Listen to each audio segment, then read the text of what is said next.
The Fed15 podcast is presented by Serving Those Who Serve, a financial planning practice serving federal government employees and retirees all over the country.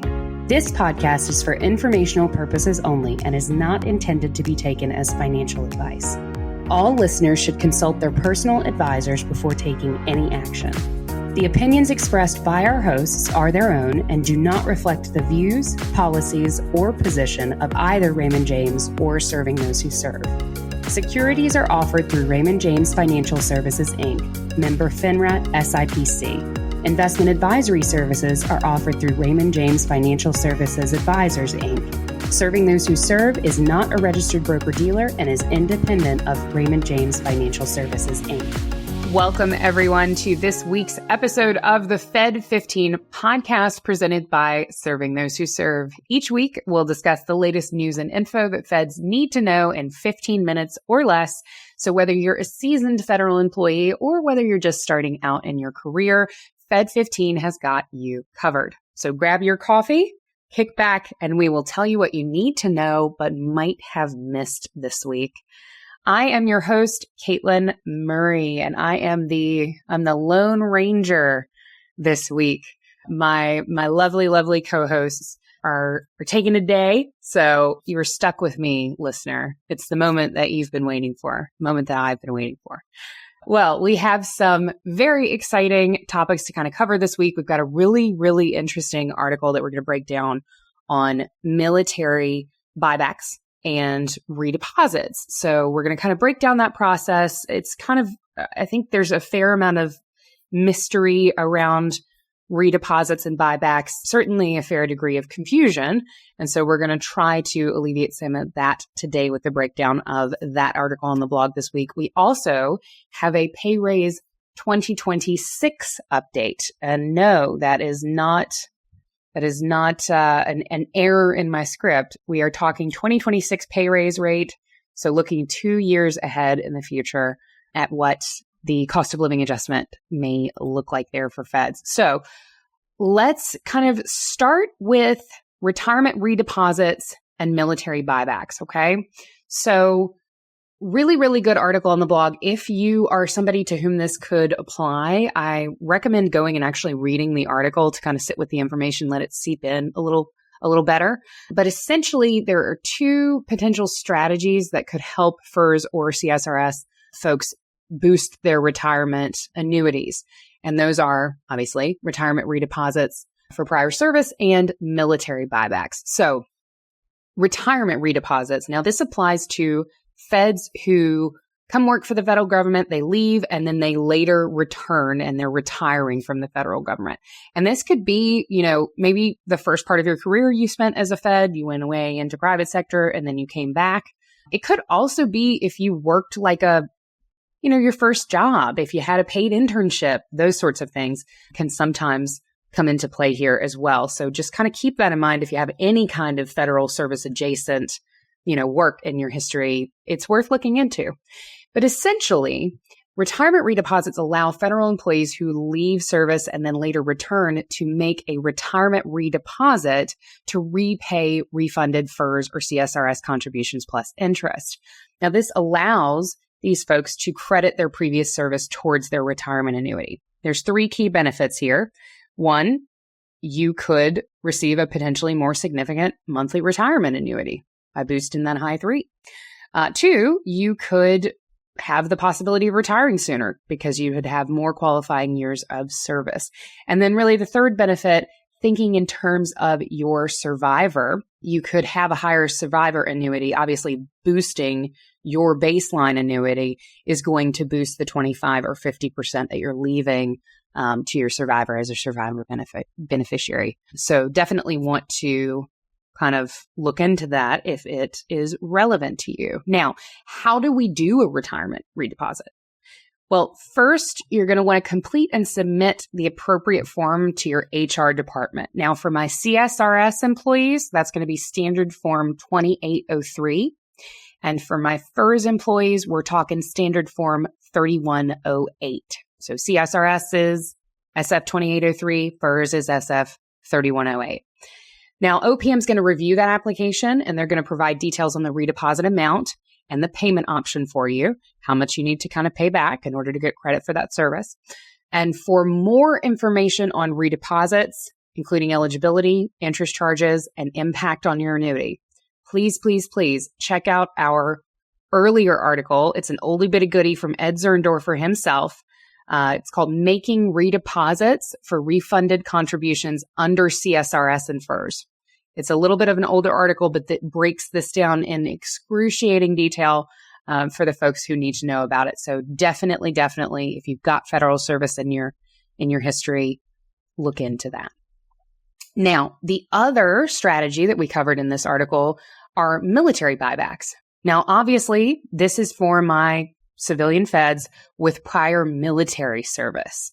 These folks are eligible for a military buyback program, which essentially allows them to purchase credits towards their civilian fed retirement for their service time. This is going to, again, increase the service years that are used to calculate the federal annuity. This can potentially lead to an earlier retirement and a higher monthly pension. So we're thinking about boosting that pension there. Now, there's a couple eligibility requirements that come along with this one. Number one, the repurchase time must not have already been used for a military retirement. So if you retired from the military and you are collecting a military pension, you are not able to do a military buyback. There's some caveats there, but we'll leave it at that for now. Number two, the service must have been active service that was terminated under honorable conditions. Number three, the service must have occurred before retiring from the federal government.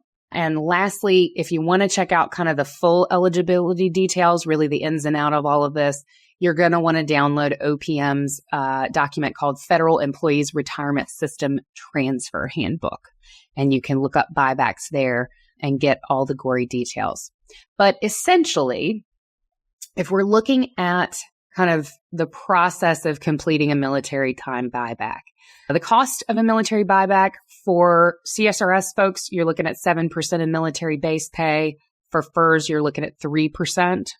There is interest that applies to buybacks that are completed after the 2-year grace period. So essentially, after your service ends, your military service ends, you have a 2-year grace period during which you can buy back that time without any interest.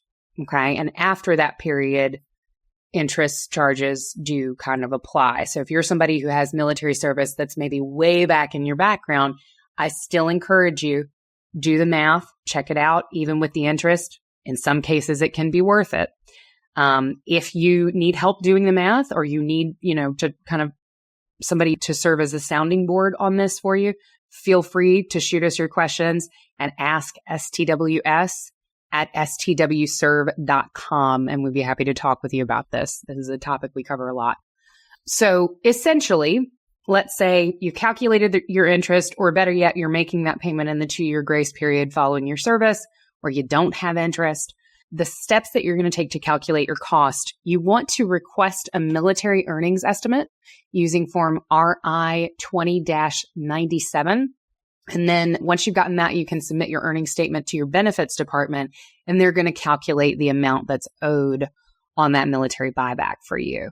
And then if you do decide to move forward with that, you can complete an application form, and then you can pay by check or payroll deductions, or kind of figure out your payment options at that point. But if you have military service in your background, I do recommend looking into it. Oftentimes, folks are better off taking the military retirement pension and then also having a FERS pension that is maybe slightly smaller on top of that. But it really is individualized to your specific situation. So if this is something that you have in your history and you've got questions, feel free to reach out to us. Like I said, ask STWS at STWserve.com, and we can kind of help clarify some stuff there. Key points here: everybody's situation is unique, and you should base your decisions on your personal financial goals and retirement plan. Definitely recommend talking with a professional. And if you don't have a financial professional, you certainly know where to find. So that is our lovely little piece on retirement redeposits and military buybacks. Now for the fun part, right? I was talking on a recent episode about the COLA update 2025. Now I guess I'm talking COLA update 2026. So we have a piece, not a ton of information, obviously, because we're still pretty far out, but the Office of Management and Budget proposed a 3% federal pay raise for 2026. This has obviously drawn the attention of our Fed, so we want to make sure that we cover it for you guys. As you know, the past couple pay raises have been pretty impressive given the fact that we're in a very high inflation environment. Just kind of a recap. In 2023, we had a 4.6 total pay raise, which was the largest pay raise since 2002. We then broke that record in 2024 when we had a final 5.2% increase. And then currently for 2025, earlier, the FAIR Act had proposed a 7.4% increase for feds, but the Biden administration's budget recently suggested only 2% raise. This would be the lowest raise since 2021. However, I want to stress, in times of high inflation, we're going to see those cost of living adjustments go up, obviously, because they are meant to cover that, inflation jump. So obviously, the numbers that initially come out, if you've gone through a pay raise season with us here at Serving Those Who Serve, that typically, the numbers that come out early on are much larger. For example, in 2024, when we got that 5.2% increase, the initial proposal was 8.7. The initial proposal for 2025 is 7.4. And, now we've whittled that down. We're looking at like 2%.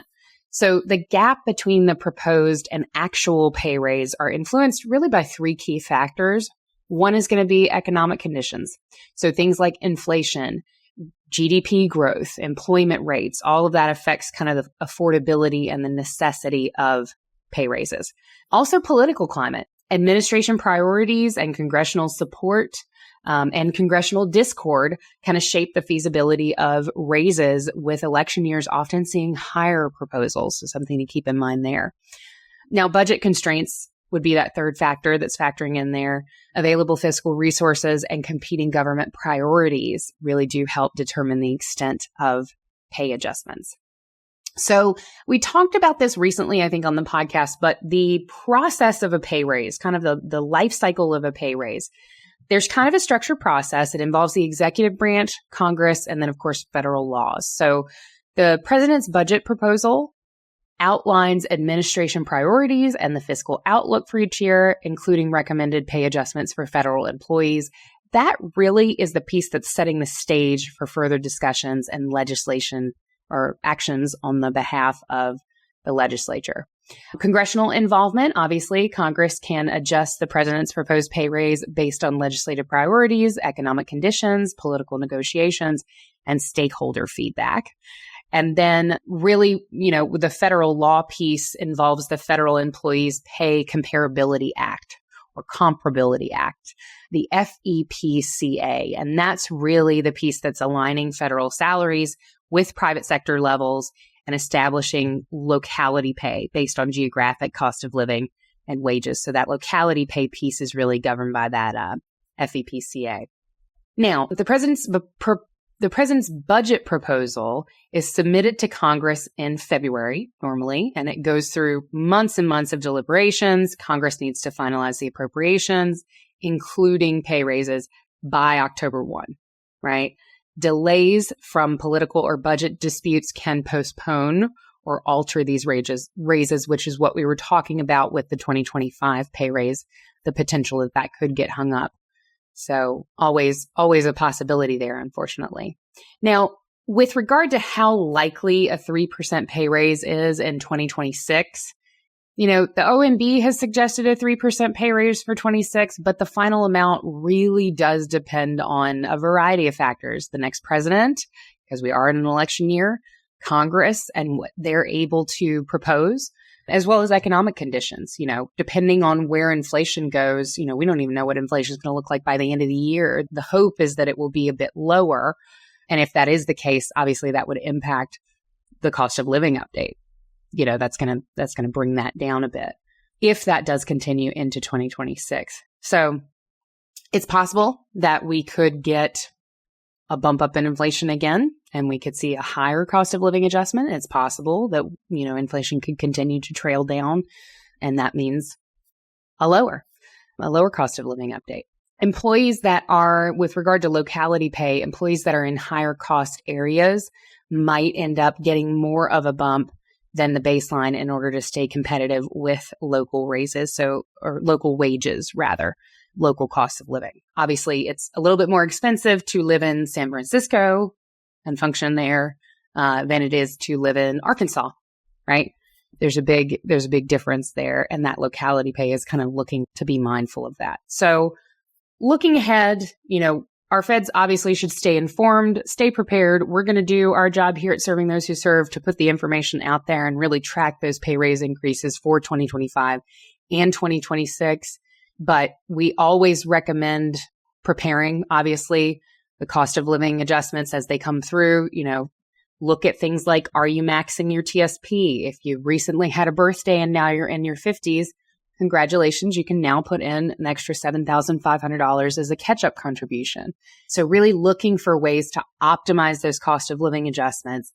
I know it's supposed to cover, cost of living going up, but if there is any kind of financial planning goal that you have around maybe increasing your TSP contribution or opening up a brokerage account and contributing to that on a monthly basis, it can be good to time, those goals, to kind of take action on those goals, timing that around the cost of living adjustment, because often as that new income comes in, if you've got a plan for it, it's less painful than starting up a TSP contribution in, let's say, September, when there isn't like a pay raise that's happening. So that is all the time that we have for today, folks, but do not worry. Lone Ranger, and hopefully I'll have a co-host, a sidekick, if you will. We'll have to tell Dan about that next week to bring you all of the latest updates you need to make informed decisions about your career and your financial well-being as a Fed.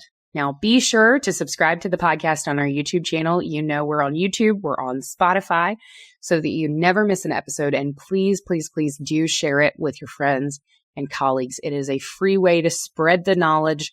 And we are all about, reaching out to the feds who need this info. For more information on the topics covered in today's show and more, check out our blog at blog.stwserve.com. While you're there, you can subscribe to our newsletter, The Weekly Serving, so that you get all the latest news for feds delivered straight to your inbox every week. And for those who want to dive even deeper into learning about your federal benefits and financial planning for feds, we highly encourage you to join us for one of our complimentary webinars coming up. We've got on October 1st, coming up, we have a FERS webinar. Everything you need to know about FERS. It's from 11 a.m. to 2 p.m. again on October 1st. I will actually be hosting that one. And then the next day, on October 2nd, we've got a survivor benefits webinar from 1 p.m. to 4 p.m. So we're talking survivor benefits on FERS. We're talking survivor benefits on CSRS, on Social Security, everything really that you need to know with a mind towards your surviving spouse or beneficiaries. And I am hosting that webinar as well. So come hang out with me in early October, learn a bit about federal benefits. It'll be a great time, I promise. If you prefer a one-on-one approach, if the webinar time is just a little bit too much of a time commitment for you in the middle of the week, I totally get it. Feel free to reach out to our team directly for a financial planning consultation by emailing meetings@stwserve.com, and we'd be happy to sit down and chat with you. Thank you so much for listening to the Fed15, hanging in there with me, and I will see you next week. Take care.